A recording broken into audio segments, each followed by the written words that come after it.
అలానే మిసెస్ రావు అమెరికాకు వెళ్ళి ఉద్యోగం చేసుకోవాలనుకునేటువంటి వాళ్ళు, అమెరికాకు వెళ్ళి ఏదో ఒక పని చేసుకుని బతకొచ్చు అనేటువంటి వాళ్ళకి ఇప్పుడు అమెరికా అధ్యక్షుడు ట్రంప్ మరొక బాంబు పేల్చాడు. ఏంటంటే ఈఏడి, ఎంప్లాయ్మెంట్ ఆథరైజేషన్ డాక్యుమెంట్. ఇది చేతిలో ఉండాలి. ఇది చేతిలో ఉంటే కానీ మీకు వర్క్ పర్మిట్ ఉండదు, వర్క్ చేసుకోవడానికి అనుమతి ఉండదు. ఈఏడి అనేది ఎంప్లాయ్మెంట్ ఆథరైజేషన్ డాక్యుమెంట్. ఇది లేకపోతే ఖచ్చితంగా ఇల్లీగల్గా మీరు వర్క్ చేస్తున్నట్టే.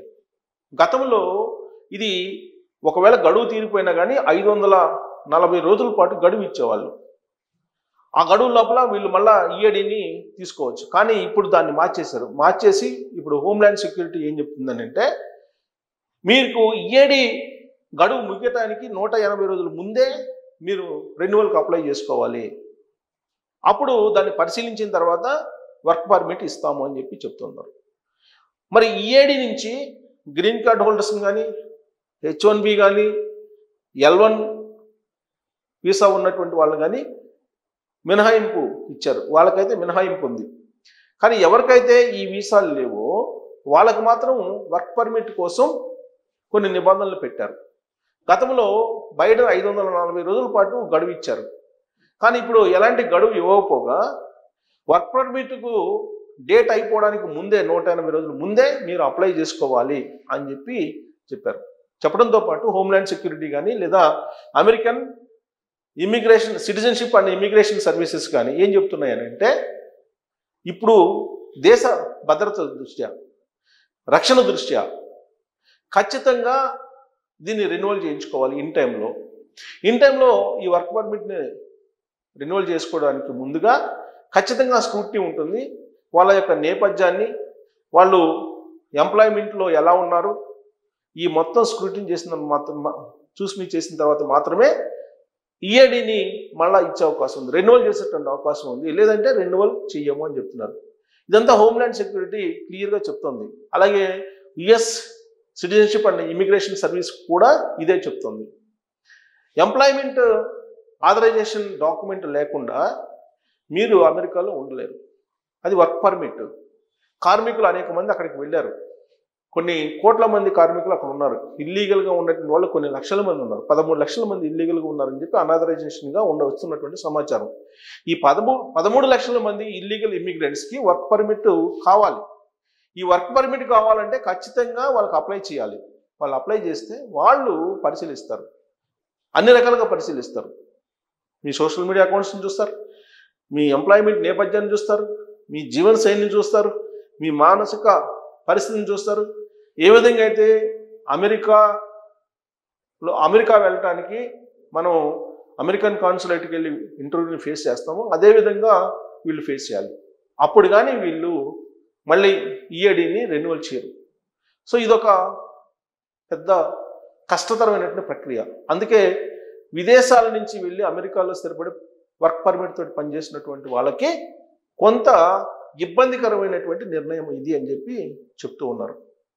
ఇక ఉద్యోగాలను ఏ విధంగా గౌరవంగా ఇంటికి పంపించాలి అనేది అంతర్జాతీయంగా ఐటీ సంస్థలు ఇప్పుడు ప్రయత్నాలు చేస్తూ ఉన్నాయి.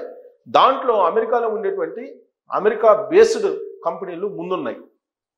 ఎందుకనంటే ట్రంప్ అమెరికా అధ్యక్షుని హోదాలో ఇండియన్స్కి ఉద్యోగాలు ఇవ్వద్దు అని చెప్పేశాడు. అందుకే అక్కడ ఉండేటువంటి టెక్ దిగ్గజాలు ఇండియన్స్ని వీలున్నంత వరకు పక్కన పెట్టడానికి ప్రయత్నం చేస్తూ ఉన్నారు. కాకపోతే ఈ మధ్యకాలంలో ట్రంప్ తీసుకున్నట్టు ఒక నిర్ణయం మాత్రం విదేశస్తులకి కలిసి వస్తుంది అమెరికాలో. ఏంటి అని అంటే H1B కానీ లేదా ఇతర వీసాలకు కానీ రెన్యువల్ చేయించుకోవాలంటే, ప్రత్యేకించి H1B కావాలంటే కనుక మీరు $1,00,000 ఫీజు కట్టాల్సిందే అని చెప్పారు. దాంతో గుండెల్లో రైళ్లు పరిగెత్తాయి అందరికీ. తీరా ఎగ్జిక్యూటివ్ ఆర్డర్స్ వచ్చేటప్పటికి ఆల్రెడీ అమెరికాలో ఉండి H1B వీసా మీద పనిచేసుకుంటున్నటువంటి వాళ్ళకి, అమెరికా యూనివర్సిటీలో చదివి స్టూడెంట్ వీసా నుంచి H1B వీసా మీదకి మారుతున్నటువంటి వాళ్ళకి మాత్రం దీని నుంచి మినహాయింపు ఉంది. వాళ్ళు $1,00,000 కట్టవసరం లేదని చెప్పారు. ఎవరైతే విదేశాల నుంచి H1B అప్లై చేస్తారో అమెరికా రావడానికి వాళ్ళకి మాత్రమే $1,00,000 అని చెప్పారు. దాంతో విదేశాల నుంచి అంటే ప్రపంచంలో ఉండే అనేక దేశాల నుంచి అమెరికా వెళ్ళాలి అనుకుంటున్నటువంటి వాళ్ళు దరఖాస్తు చేసుకునేటువంటి వాళ్ళ సంఖ్య తగ్గిపోయింది. దాంతో అక్కడ ఉండేటువంటి వాళ్ళకి ఇప్పుడు డిమాండ్ పెరిగింది. అక్కడ యాక్చువల్గా H1B వీసాలలో ఇండియన్ షేర్ 70% ఉంది, 11% చైనీస్ షేర్ ఉంది. ఉద్యోగాలు పోయినటువంటి వాళ్ళ సంఖ్య కూడా మన వాళ్ళదే ఎక్కువ ఉంది. ఎప్పుడైతే ట్రంప్ $1,00,000 విదేశాల నుంచి వచ్చేటువంటి వాళ్ళకి అని చెప్పారో అప్పుడు అక్కడ ఉండేటువంటి కంపెనీలు ఉద్యోగం నుంచి పంపించినటువంటి వాళ్ళని మళ్ళా కాల్ చేసి పిలిపిస్తున్నారు. ఎందుకంటే $1,00,000 కట్టి విదేశాల నుంచి అమెరికాకి తీసుకెళ్ళటం కన్నా అక్కడుండే వాళ్ళతోటే వర్క్ చేయించుకోవడం బెటర్ అనేటువంటిది అక్కడ ఉండేటువంటి సంస్థల యొక్క అభిప్రాయం. అందుకే అక్కడ ఉండేటువంటి వాళ్ళకి ఉద్యోగ భద్రత కొంత మెరుగైంది ఇప్పుడు ట్రంప్ తీసుకున్న నిర్ణయం కారణంగా. అయితే ఇండియన్స్ని పక్కన పెట్టేసి వీళ్ళంత వరకు వాళ్ళకి జాబ్స్ ఇవ్వద్దని చెప్పి అమెరికా అధ్యక్షుడు ట్రంప్ హుకుం జారీ చేశాడు. దాంతో వీళ్ళనంత వరకు తగ్గించేటువంటి ప్రయత్నం చేస్తున్నారు. సాధారణంగా ఈ మధ్యకాలంలో ఐటీ దిగ్గజాలుగా ఉన్నటువంటి ఎలన్ మాస్క్ కానీ అలాగే సత్య నాదెళ్ల కానీ వీళ్ళందరూ ఏం చెప్తున్నారు, వీళ్ళందరూ 40 to 60% ఎంప్లాయ్మెంట్ని తగ్గించుకోవాలి. మేము ఆర్టిఫిషియల్ ఇంటెలిజెన్స్ వచ్చింది కాబట్టి, మెషిన్ లెర్నింగ్ వస్తుంది కాబట్టి, అందుబాటులో ఉంది కాబట్టి మేము వీళ్ళంత వరకు ఎంప్లాయీస్ని తగ్గించుకోవాలి అని చెప్పి చెప్తుంది. ఆ మేరకు అమెజాన్ 30,000 మందిని ఒకేసారి లేఅప్ చేసింది. అలాగే యాక్సెంజర్ 20,000 మందిని లేఅప్ చేసింది.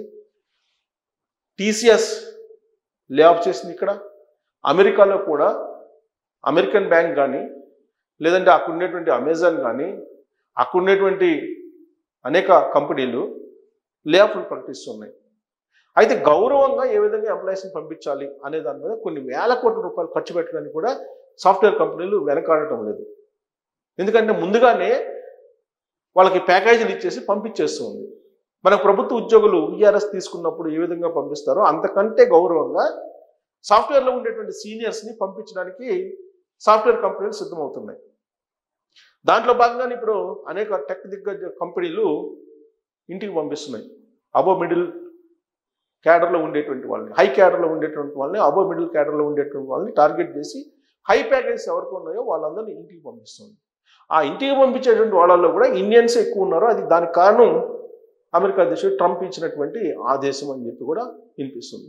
సో ఒకవైపు work employment authorization document work permit tighten చేస్తూ ఇంకోవైపు ఇండియన్స్ని తీసుకోవద్దు ఎంప్లాయ్మెంట్ అని చెప్తూ ఇవన్నీ కూడా ట్రంప్ ఇండియన్స్ని బేస్ చేసుకొని చేస్తున్న చర్యలుగా కనిపిస్తూ ఉన్నాయి.